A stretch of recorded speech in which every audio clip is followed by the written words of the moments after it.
Taliban's decision to ban education of women even at the university levels and below has sent shockwaves. There's global outrage over it. We've seen videos now emerging from Afghanistan about young girls full of dreams crying on the streets and trying to protest as well. But there is global outrage and people are speaking about it. Joining me right now in this telecast is Bayat. She's a very brave woman. Until recently, she was a resident of Afghanistan. She is a citizen of Afghanistan, but she had to flee her own homeland, her motherland, because of Taliban taking over. Crystal, joining me right now from an unknown location from outside Afghanistan. Crystal, first, thank you for your time. I can still see that the flag, wherever you go of your country, is still the same. It's the original Afghanistan flag. When you heard of this news coming in and the protest started and the women were in shock, what sort of reactions are coming in among Afghan community, specifically those who've been able to flee but are watching the horror unfold in Afghanistan? Thank you so much for having me. Unfortunately, we need this and we know the consequences, more things that are gonna happen in the future. And the people who are out of Afghanistan, we're trying by seeing our women inside of Afghanistan that they are suffering. It's heartbreaking for each Afghan, whether they are men or women. We are unitedly fighting against the Taliban and educating the world to know that what the Taliban are doing in Afghanistan. What's happening in Afghanistan right now is a very clear and obvious gender apartheid, Yes. and depriving women from their basic rights. I mean, in 2022, girls are not allowed to go to school, and Afghanistan is the only country around the world that girls are deprived from rights to education and women are denied from employment. This is devastating for each a citizen of the world, not for Afghanistan, because I think human rights and matter to everyone, no matter that where we belong to. Right now, unfortunately, we Afghan outside of Afghanistan, because what the Taliban are getting order from some Akhunds, mullahs, yes, and Arab countries. We see that red carpets, the women in Arab countries are participating in red carpets. We see the women could be journalists, could be pilots, and they have full freedom in their own country for their own women. Yes. But just using some uneducated representative to play under the religion name. I mean, what the Taliban are saying and doing is obviously has nothing to do with religion. Yes. Crystal, tell us about the consequences. What does it mean when a whole generation almost now of women with full of dreams will not even be educated in Afghanistan? So everyone knows that what's the difference between an educated society or uneducated society. So I think it's very clear to everyone.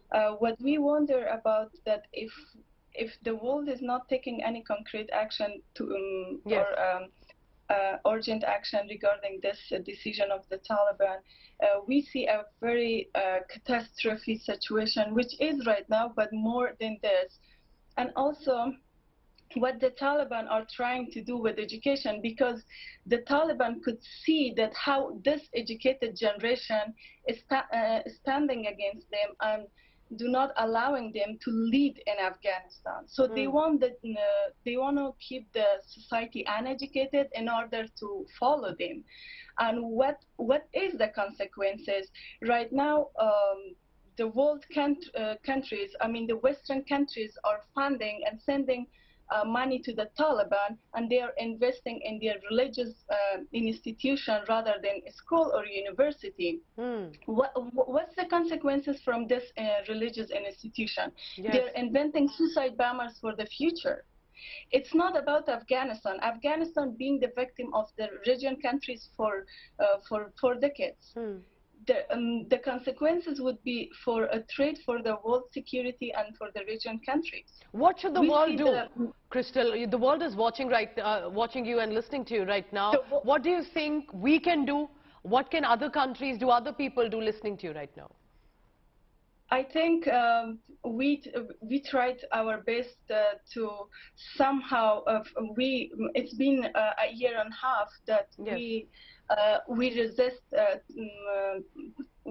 Our resistance was through a civil resistance, but we couldn't see any changes, and even the pressure from the international community and the world countries that were put on Taliban, they didn't see any changes. I think now is the time that the world countries and international community must deal with the Taliban with their own language.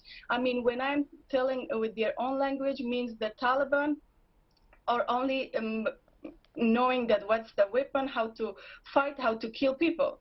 So the only option is right now to stand and fight against the Taliban. It's not about the future of Afghanistan for the people of Afghanistan.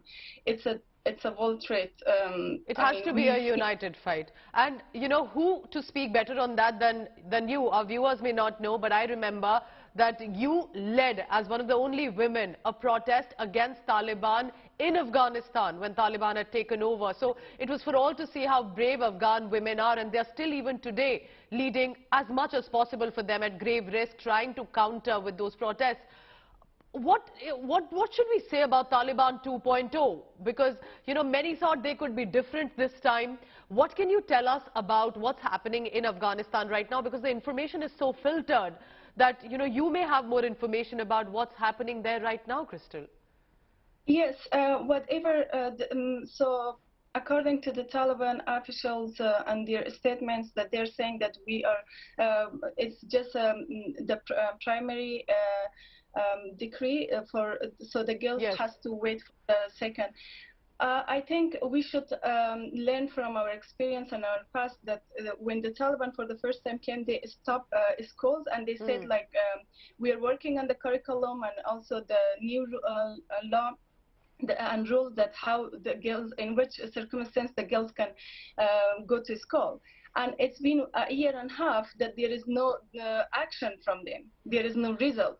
And I think right now, if any single citizen, whether they're men or women, raising their voice, they will be arrested by the Taliban, putting in the prison and torturing. I mean, as I share on my social media page, you could see that how the professors who signed their resignation and in solidarity with Afghan women, that the Taliban tortured them. This has to be stopped, and international community must prevent and stop this brutality of the Taliban, putting pressure on them. Girls are not allowed. You could see that girls are every day they're in tears because they're not allowed to go to school.